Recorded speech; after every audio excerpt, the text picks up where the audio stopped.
Praise the Lord, ஹல்லேலூயா. கிறிஸ்துவுக்குள் பிரியமானவர்களே, இந்த அருமையான காலை வேளையிலும் தேவ சமூகத்துக்கு வந்த உங்கள் ஒவ்வொருவரையும் இயேசுவின் நேற்று நாமத்தினாலே அன்பின் வாழ்த்துக்கள். இந்த நாளிலும் சங்கீதம் 61 சங்கீதம் 3 அடியேன் வாசிக்கிறேன். நீர் எனக்கு அடைக்கலமும் சத்ருக்கு எதிரே பலத்த துர்கமுமாய் இருந்தீர். ஆமேன், ஹல்லேலூயா. தாவீது தான் நெருக்கப்படும் பொழுது சொல்லப்பட்ட ஒரு அருமையான வார்த்தை. இந்த வேத வசனத்தை நம்ம வாசிக்கும் போது அவர் எவ்வளவாய் நெருக்கப்பட்டிருப்பார் என்பதை நம்மளால புரிந்து கொள்ள முடியுது. பாருங்களேன், எதிராக சத்ரு எனக்கு எதிராக வரான், ஆனால் எனக்கு எது துருகம், எது அடைக்கலம் அப்படின்னா உம்முடைய பலன்தான் எனக்கு அடைக்கலம். ஸோ உமக்குள்ளே நான் வந்து இருக்கிறது தான் ஆண்டவரே எனக்கு பலனாக இருக்குது, எனக்கு அடைக்கலமாக இருக்குது. ஸோ ஆண்டவரே என்ன நீர் வந்து பாதுகாக்கிறீர் என்று அவர் அங்கலாய்ப்போடு இந்த வேளையில் சொல்லுகிறார்.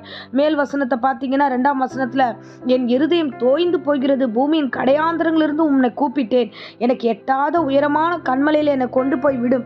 ஏன்னா நான் பயந்துருக்கிறேன், எனக்கு அடைக்கலம் வேணும். என் சத்ரு எனக்கு எதிராக வரான், அவன் எதிராக வரும்போது சும்மா வரல, என்னை விழுங்கும்படியாய் வருகிறான், என்னை வந்து தள்ளும்படியாய் வருகிறான், என்னை நிர்மூலமாக்கும்படியாக வருகிறான். ஸோ இப்போ ஏற்பட்ட ஒரு சூழ்நிலையில் வருகிறவனுக்கு முன்பதாக தேவரீர் நீர் ஒருவரே எனக்கு அடைக்கலமும் பலத்த துர்கமாக இருக்கிறீர் என்று இந்த வேளையில் தாவீது சொல்லுகிறார். ஆமேன், ஹல்லேலூயா. நீதிமொழிகள் 18ஆம் அதிகாரத்தில் 10ஆம் வசனத்தை வாசிக்கிறோம் பாருங்க. கர்த்தரின் நாமம் பலத்த துர்கமும், நீதிமான் அதற்குள் ஓடி சுகமாயிருப்பான். ஆமேன், ஹல்லேலூயா.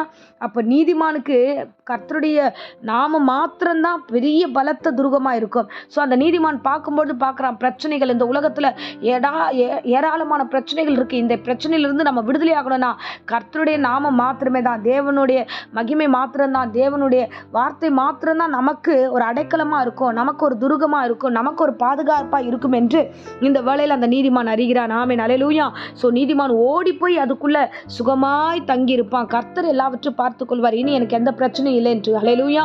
இந்த உலகத்தில் இந்த நாட்களில் பிசாசானவன் கர்ஜிக்கிற சிங்கம் போல எவனை விழுங்கலாமோ என்று அவன் வகை தேடி எதிராய் வருகிறான். அப்போ ஒவ்வொருவருடைய வாழ்க்கையிலையும் பார்க்குறோம், ஏதாவது ஒரு வகையில் பிசாசானவன் எதிரடையாக வந்திருக்கிறான். ஒரு ஆஃபீஸ் வேலையாகட்டும், இல்லை ஒரு ஊழியத்தின் வேலையாகட்டும், இல்லை மற்ற காரியங்களாகட்டும், வீட்டின் குடும்ப காரியங்களாகட்டும், எதில் பார்த்தாலும் நன்மையான காரியங்கள் வரும் பார்த்தா எதிராய் பிசாசு பல காரியங்களை அவன் உருவாக்குகிறான். ஹல்லேலூயா. இங்கே நம்ம பார்க்குறோம், ஒருவேளை சவுல் நிமித்தமாய் ஓடி போகும்போது பயந்து இந்த வேலையில் எழுதினார் என்று ஒருவேளை விசுவாசித்து நம்ம இதை பார்க்கலாம். பார்த்தீங்கன்னா அப்படிதான் அந்த வசனங்கள் வார்த்தைகள்லாம் இருக்குது. ஆண்டவரே உம்முடைய கூடாரத்தில் சதா காலம் தங்கியிருக்க விரும்புகிறேன் ஆண்டவரே, உம்முடைய செட்டையின் மறைவில் என்னை வைத்து கொள்ளுங்க ஆண்டவரே. அப்பா எனக்கு துருகமே நீர் தான், எனக்கு பலத்த துருகம் நீங்கள் தான் சொல்லி அவர் ஒவ்வொரு வார்த்தையும் ஆதங்கத்தோடு ஜெபிக்கிறவராக இங்கே பார்க்குறோம். ஆமென், ஹல்லேலூயா. இதே மாதிரி சங்கீதம் 18 அவர் சொல்லுகிற அருமையான வார்த்தை நம்ம வாசிச்சோம்னா, என் பலனாகிய கர்த்தாவே உம்மிடத்தில் அன்பு கூறுவேன், நீர் எப்பேற்பட்டவர்னா என் கண்மலையும் என் கோட்டையும் என் இரட்சகரும் என் தேவனும், நான் நம்பியிருக்கிற துருகமும் என் கேடகமும் என் இரட்சண்ய கொம்பும் உயர்ந்த அடைக்கலமாக இருக்கிறீர். எவ்வளோ அழகா அதை அப்படியே வர்ணித்து சொல்லுகிறார். என் கர்த்தர் எப்படிப்பட்டவர், என் கண்மலையானவர், என் கோட்டையானவர், என்னை ரட்சிக்கிற தேவன் அவர், என்னை எல்லா சத்துருக்களிலிருந்தும் ஆண்டவர் என்னை பத்திரமாய் அவர் மீட்டெடுக்கிறார். ஆமென், ஹல்லேலூயா. ஸோ ஆண்டவர் என்னை பத்திரமா மீட்டெடுத்து தம்மண்டையில் வைத்துக் கொள்கிறார், என் கொம்பை அவர் உயர்த்துகிறார், என்னை வழி நடத்துகிற தேவனாய் இருக்கிறார். தாவீது இவ்வளவாய் தேவன் நாமத்தை அறிந்தபடினாலே அங்கங்கே வசனங்களை அவ்வளோ அழகாய் அவர் வந்து விளக்கத்தை கொடுக்கிறார். இன்றைக்கும் இந்த பிரசங்கத்தை கேட்கிற அருமையானவர்களை, பிசாசான் எதிரடையாய் வருகிறான்.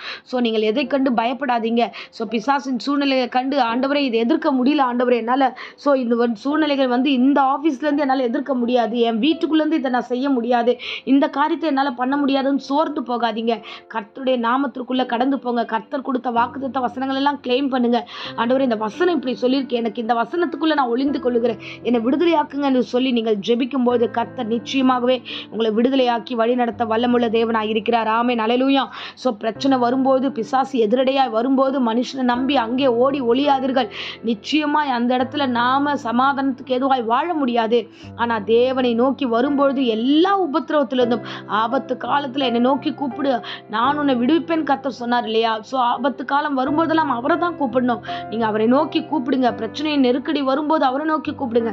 சத்துரு எதிரடையாய் வரும்போது அவர்தான் பலன். தாவீது நன்கு அறிந்தபடினாலே இந்த வசனத்தை சொல்லுகிறார். நாமும் இந்த வசனத்தை இப்படியாய் கையில் எடுத்துக்கொள்ள வேண்டும். என்ன வந்தாலும் கிறிஸ்துவின் வசனத்துக்குள்ள வாழுங்க. அவர்தான் அடைக்கலம், அவர்தான் துருகம். உங்களை விடுதலையாக்கி உங்களை கோட்டையில் வைத்து பாதுகாத்து உங்களை மகிமையாய் உங்களுக்கென்று கொம்பை உயர்த்தி உங்களை ஆசீர்வதித்து வழிநடத்த அவர் வல்லமுள்ள தேவனாய் இருக்கிறார். ஆமென். இப்பொழுதும் அடியேன் உங்களுக்காக ஜெபிக்கிறேன். அன்பு ரட்சகா, இந்த அருமையான தருணத்துக்காக ஸ்தோத்திரம் கர்த்தாவே. ஆண்டவரே, இந்த பிரசங்கத்தை கேட்கும்படியால் ஒவ்வொருவருடைய இருதயங்களை திருப்பினதுக்காக கொடான கொடி ஸ்தோத்திரம் ஆண்டவரே. அப்பா, ஒடுக்கப்பட்டு நெருக்கப்பட்டு ஆண்டவரே தவிப்பின் மத்தியில் இருக்கிற ஒவ்வொரு பிள்ளைகளுக்கும் இன்றைய பிரசங்கத்தில் நீர் பேசின வார்த்தைக்காக நன்றி ஆண்டவரே. ஏசப்பா, உமக்கு நன்றி ஆண்டவரே. எதிரிடையாய் வருகிற பிசாசானவனே ஆண்டவரே, அப்பா நீர் ஆண்டவரை பொறுப்பெடுத்து ஆண்டவரை எல்லாவற்றையும் மதம் பண்ணி பிள்ளைகளை பத்திரமாய் பாதுகாத்துக்கொள்ளும் ஆண்டவரை. நீர்தான் தஞ்சம் என்று ஓடி இந்த உபவாச நாட்களில் ஓடி ஒளிந்து கொண்டிருக்கிறார்கள். உம்மண்டையில் வந்திருக்கிறார்கள், பலத்த துருவத்திடத்தில் வந்திருக்கிறார்கள். ஓடி வந்த ஒவ்வொரு பிள்ளைகளும் நீர் அணைத்துக் கொள்வீராக கர்த்தாவே. அப்பா, இந்த பிள்ளைகளை விடுதலையாக்குங்க. எல்லா பொல்லாப்புக்கும் நாச மோசங்களுக்கு கர்த்தர் விலக்கி காத்துருங்க.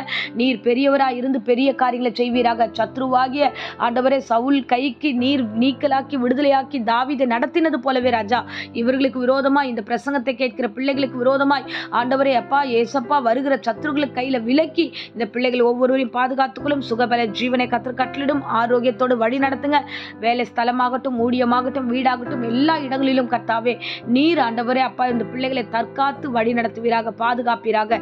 தொடர்ந்து காத்துக்கொள்ளுங்க ஆண்டவரே. சுகபல ஜீவனை ஒவ்வொருவருக்கும் கட்டளிடுங்க. வியாதி பலவீனத்துல ஆண்டவர் பூரண சுகத்தை கொடுத்து ஆசீர்வதியும். தொடர்ந்து காத்துக்கொள்ளும். இயேசுவின் நாமத்திலே ஜெபித்து இந்த நாளிலும் ஒவ்வொரு மீதும் உடைய கரத்தை ஒப்புக் கொடுக்கிறேன் ஜீவனுள்ள நல்ல பிதாவே. ஆமேன். ஆமேன். Praise the Lord. God bless you.